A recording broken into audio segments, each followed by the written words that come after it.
black women have been in Ontario since the 18th century or earlier, and black women have been outstanding figures in much of the history that shaped Ontario, and especially Southern Ontario.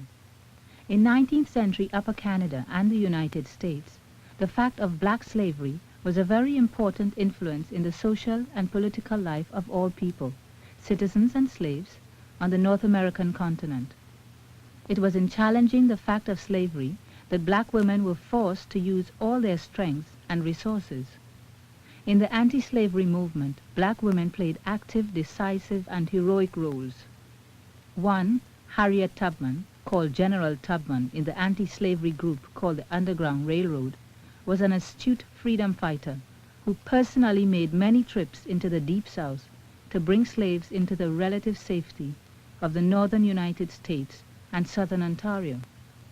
The other outstanding woman is Ann Shad, an intellectual leader, newspaper editor, and anti-slavery lecturer who published a newspaper called The Provincial Freeman in Windsor, Chatham, and Toronto. From the times of Harriet Tubman to these times in the mid-1970s, black women have struggled to realize themselves as women and as creative human beings. Well, things were very different then than they are now. We had a very small population of black people. The community was very small and closer together, I think, than it is now. I think that we're fragmented in, every little group wants to go off by themselves instead of coming together to make a really strong community. In those days, most of our activities centered around the churches. This is where we met on Sunday for worship and during the week for social activity. There were no clubs open to black people in those days, and so we had to put on dances and parties and various things, and we had a wonderful time. If you take what happens to anybody in this society who's black and poor, you can see that there probably isn't much difference in terms of the society's response to black Canadian women or black immigrant women. But the immigrant woman obviously has to accommodate in her life a certain alteration of her lifestyle, and that's in a sense an added strain on her. That whereas the Canadian woman probably is used to, because she grew up in a very highly industrialized technological society, for the Caribbean immigrant woman, this is a new experience. The Canadian family, though, is basically a nuclear family, and people have grown up learning to cope within that kind of nuclear family.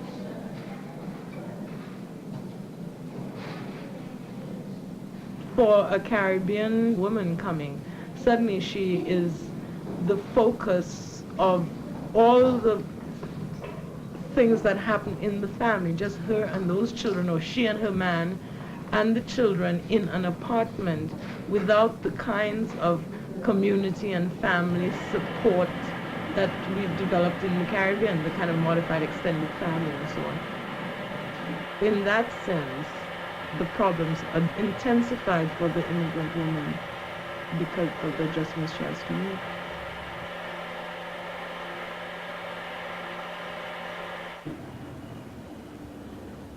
I chose going back to school to further my education because I thought it was a necessity. I never looked at it still like it's going to be a choice between having a family, being at home, and having a career. I thought it was a necessity for me to go out, have a career. And I figured I could cope with a family as well. So having a family while in school is just another part of life. To cope with this new life, I realized I had to have myself properly organized. Organized to the extent that I'd spend so much time in my work at school, so much time with my son, so much time with my husband. What I usually do is spend most of my time in school, in the library, When I get home, I have to look after my son for 3 hours until he goes to bed. And after that, I can spend a couple hours on my books to rest with my husband. I was fortunate enough anyway to have a husband who prompted me going back to school. He encouraged it, and he helps in any way he can. So I have no problem whatsoever. If even I'm busy and we can't talk, he understands. And if there's anything he can do to help, like in the work, so I'd hurry up, finish up everything quick so I can spend some time with him, he does that as well. The problems that are facing black women in the city or in the province are basically the same kinds of problems facing all women, plus the fact that we have to suffer from racism, and that for the immigrant woman, certainly, there's the additional strain of struggling to make it in a new society, of trying to incorporate into her life the new experiences she's having.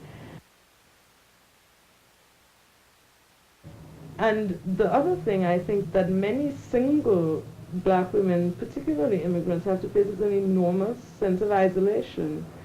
I think that the rise in numbers of black women who end up, say, at the clock or at 9.99 is proof that the black community as such cannot up to now, or has not up to now, provided the kind of social formations that would give support to single black women who are living in apartments or rooming houses or working as domestics and who are extremely isolated from other people. I think that their hopes and aspirations far exceed what people aspired to when I was coming up, because there are so many more opportunities.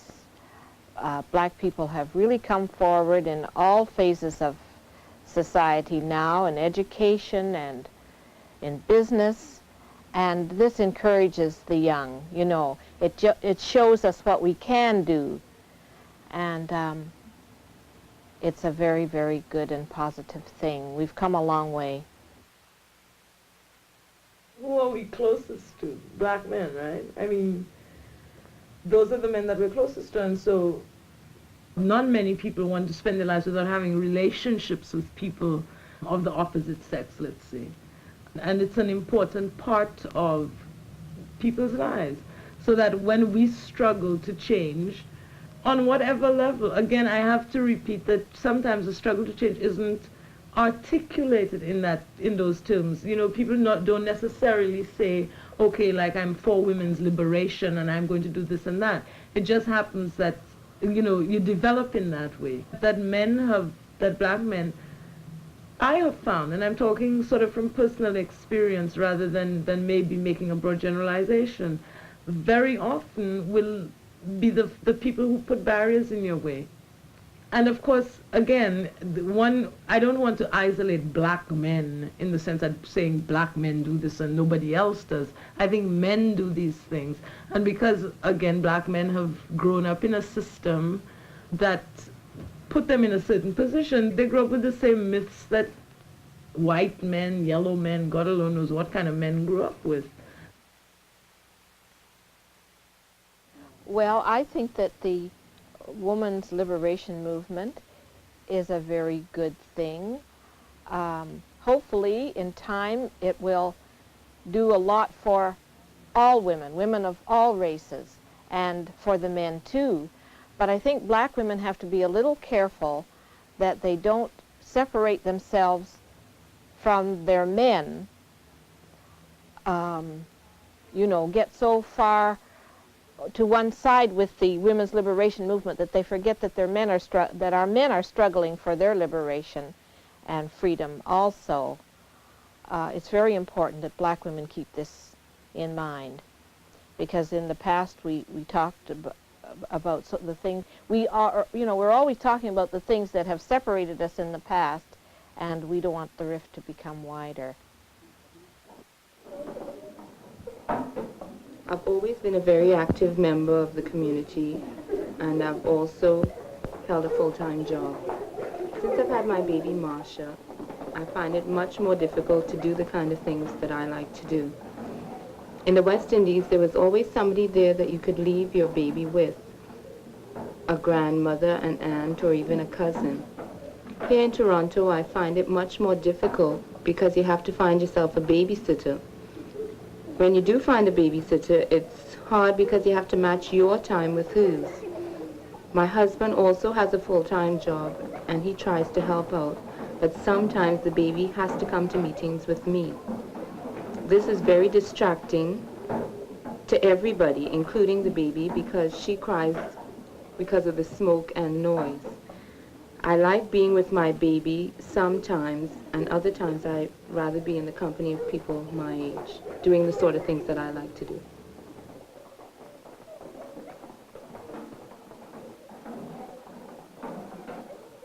Of course I'd like to see more daycare centers. Daycare centers should be a part of every community. People believe that things like that are extras, but they're not. Practically every family in this country has kids, and so many mothers are working to support their families. They pay taxes too. Some of that money should go towards providing proper daycare. But nobody cares. The damn government doesn't care. And as far as minority groups are concerned, we don't even exist. You always see ads in contrast about multiculturalism, but it seems as if all they do is print ads. Some of that money should go for daycare. I'm in this apartment all day with these kids. Sometimes I think they get tired of seeing me. I certainly get tired of seeing them sometimes. In a good daycare center, they'd meet other kids their own age, and they'd play and learn various things. A black daycare center would be nice too, especially if the teachers were well-trained and professional.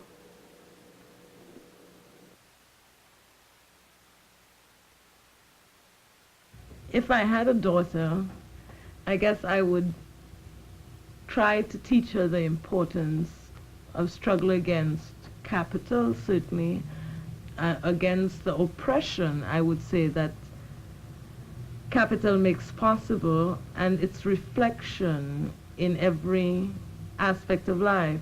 So that if it meant that she had to struggle against black men, then that's what I would advise her to do. But more than that, that she keep very clear in her mind what and who the real enemy is. I would try to teach her not to compromise with the forces that work against her and against people, I guess. I would try to teach her to love, I suppose, to love people in a real sense, and not because she can get something out of them.